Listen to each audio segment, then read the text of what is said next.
Government officials have been instructed by the Trump administration to investigate what it is calling anti-American views and activities of people applying for immigration benefits.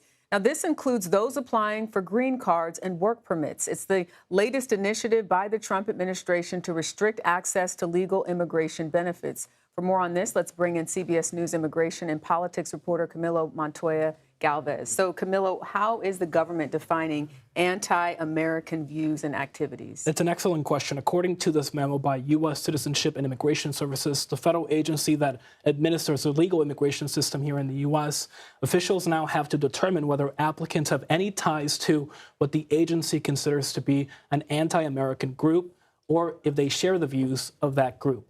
And the agency is saying that that group could be one that promotes anti-Semitism, or that promotes communism, or that promotes the overthrow of the U.S. government. That is actually already a barrier under U.S. law for people who are seeking to become citizens. It bars them from actually getting that citizenship. So it is really important to note that while the administration is saying that this change in some regards will be limited, the language here is very subjective, according to experts, and could lead to an expansive interpretation of what it is actually considered to be an anti-American viewpoint or activity, because it also encompasses activities beyond viewpoints.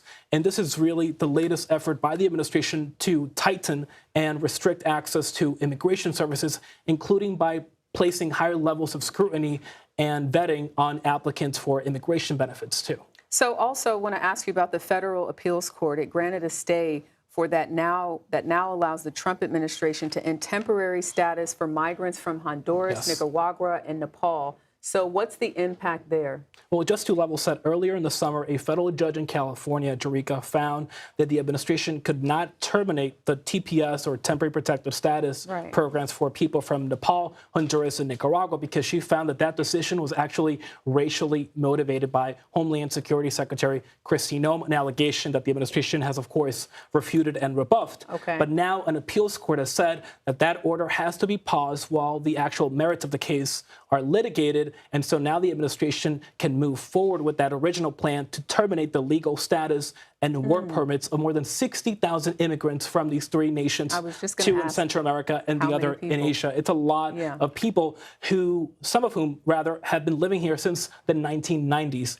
The people from Honduras and Nicaragua first got TPS in 1999, so they have been here for more than 2 decades in the U.S. Will they be expected to go back to those places or somewhere else? If they don't have any other mechanism to stay in the country legally, they will be eligible for deportation or self-deportation. Wow. Okay. Camilo Montoya-Galvez, thank you so much.